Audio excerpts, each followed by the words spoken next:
Bismillahirrahmanirrahim. Assalamualaikum warahmatullahi wabarakatuh. Alhamdulillah.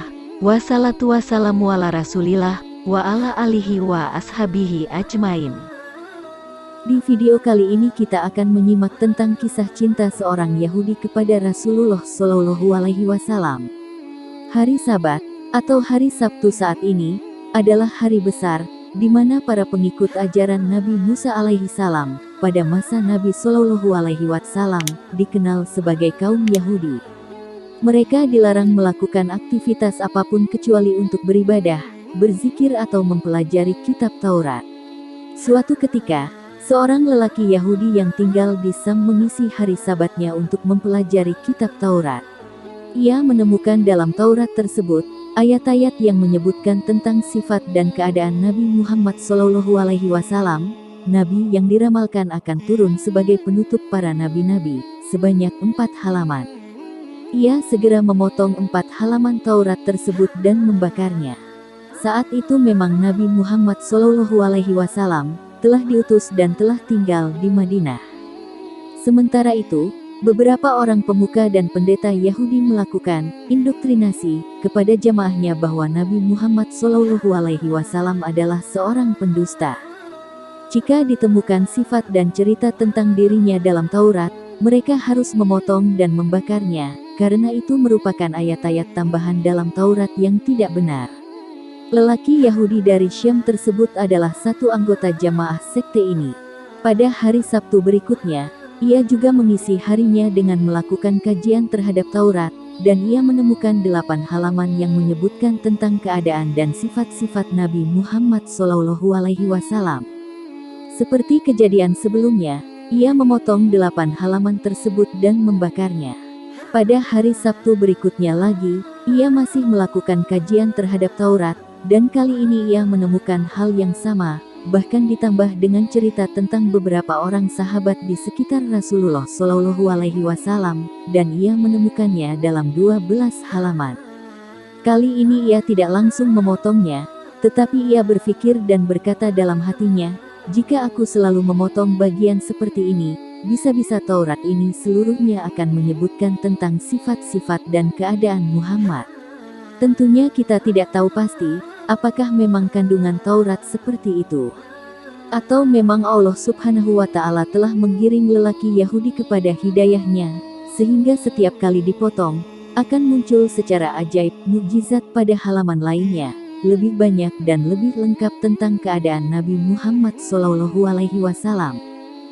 Tetapi, 3 kali pengalaman kajiannya tersebut telah memunculkan rasa penasaran dan keingintahuannya yang besar kepada Nabi Muhammad Shallallahu Alaihi Wasallam. Bahkan dengan 3 kali kajiannya tersebut, seakan-akan sifat-sifat dan keadaan beliau telah lekat di kepalanya, dan seperti mengenal beliau sangat akrab. Ia datang kepada kawan-kawan Yahudinya dan berkata, "Siapakah Muhammad ini? Ia seorang pembohong besar yang tinggal di Madinah," kata salah seorang temannya. "Lebih baik engkau tidak melihatnya, dan dia tidak perlu melihat engkau." Tetapi lelaki Yahudi yang telah melihat dengan ilmu yakin tentang keadaan Nabi Muhammad Shallallahu Alaihi Wasallam ini, tampaknya tidak mudah begitu saja dipengaruhi teman-temannya. Seakan ada kerinduan menggumpal kepada sosok Nabi Muhammad Shallallahu Alaihi Wasallam yang belum pernah dikenal dan ditemuinya itu. Kerinduan yang memunculkan kegelisahan, yang tidak akan bisa hilang kecuali bertemu langsung dengan sosok imajinasi dalam pikirannya tersebut.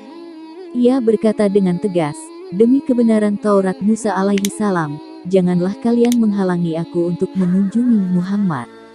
Dengan tekad yang begitu kuatnya, teman-temannya itu tak mampu lagi menghalangi langkahnya untuk bertemu dengan Nabi Muhammad Shallallahu Alaihi Wasallam di Madinah. Lelaki Yahudi ini mempersiapkan kendaraan dan perbekalannya dan langsung memacunya mengarungi padang pasir tanpa menunda-nundanya lagi. Beberapa hari berjalan, siang dan malam terus saja berjalan, hingga akhirnya ia memasuki kota Madinah. Orang pertama yang bertemu dengannya adalah sahabat Salman Al-Farisi. Karena Salman berwajah tampan, dan mirip gambaran yang diperolehnya dalam Taurat, ia berkata, "Apakah engkau Muhammad?" Salman tidak segera menjawab, Bahkan segera saja ia menangis mendapat pertanyaan tersebut, sehingga membuat lelaki Yahudi ini terheran-heran. Kemudian Salman berkata, "Saya adalah pesuruhnya." Memang, hari itu telah 3 hari Nabi Muhammad SAW wafat, dan jenazah beliau baru dimakamkan kemarin malamnya. Sehingga pertanyaan seperti itu mengingatkannya kepada beliau dan membuat Salman menangis. Kemudian lelaki Yahudi itu berkata, "Di manakah Muhammad?"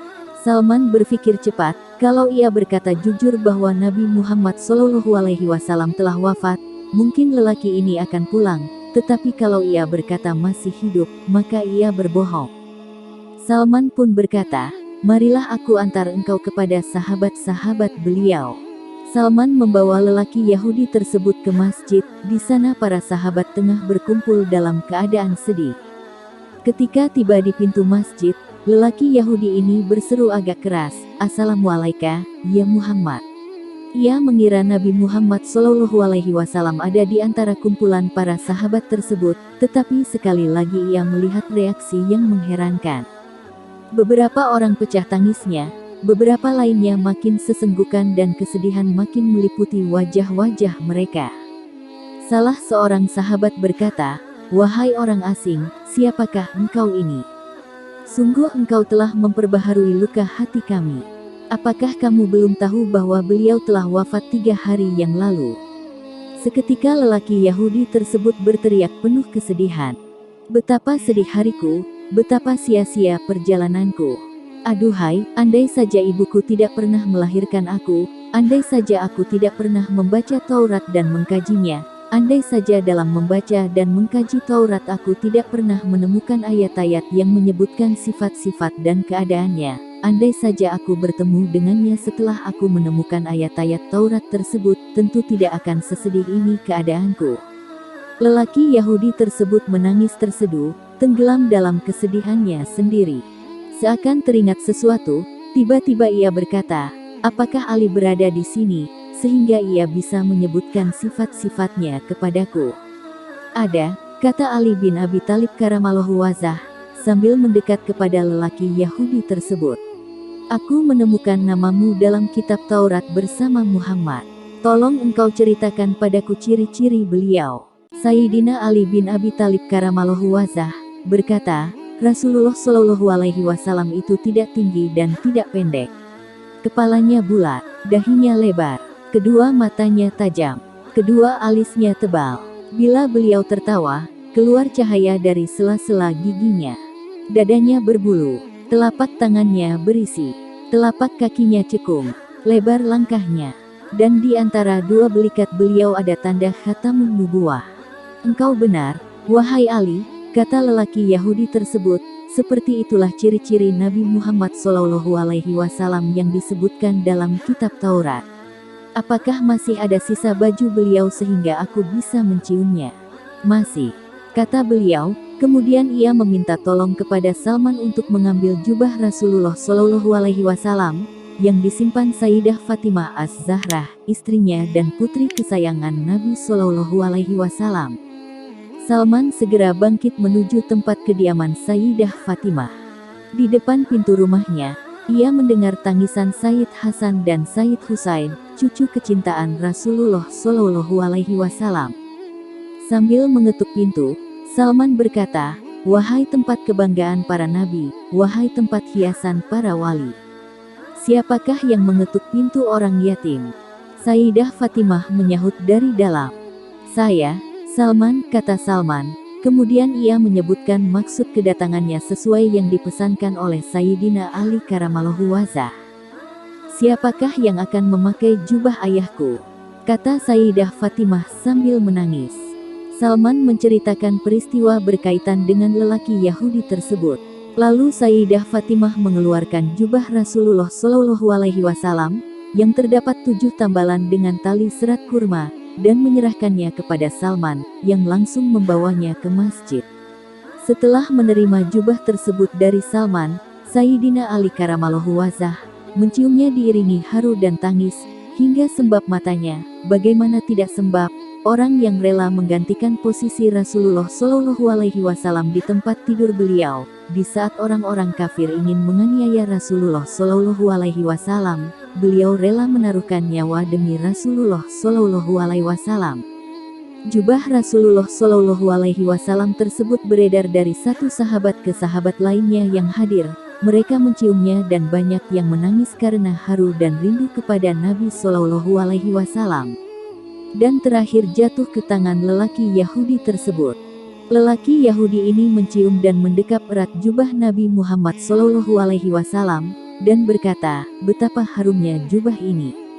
Dengan tetap mendekap jubah tersebut, lelaki Yahudi ini mendekat ke makam Rasulullah Shallallahu Alaihi Wasallam, kemudian menengadahkan kepalanya ke langit dan berkata, "Wahai Tuhanku, saya bersaksi bahwa Engkau adalah Zat yang Esa, Tunggal dan tempat bergantung. Dan saya bersaksi bahwa orang yang berada di kubur ini adalah Rasul-Mu dan kekasih-Mu. Saya membenarkan segala apa yang Ia ajarkan. Wahai Allah, jika Engkau menerima keislamanku, maka cabutlah nyawaku sekarang juga." Tak lama kemudian lelaki Yahudi tersebut terkulai jatuh dan meninggal dunia. Sayyidina Ali karamallahu wajhah dan para sahabat lainnya ikut terharu dan sedih melihat keadaan si Yahudi tersebut. Mereka segera memandikan dan mengurus jenazah lelaki Yahudi yang telah menjadi muslim tersebut dan memakamkannya di Baqi.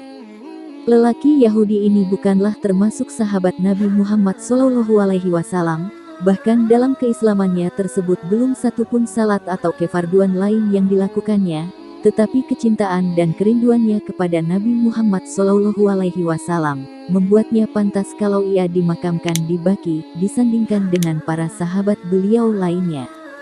Wallahu a'lam bishawab. Wassalamualaikum warahmatullahi wabarakatuh.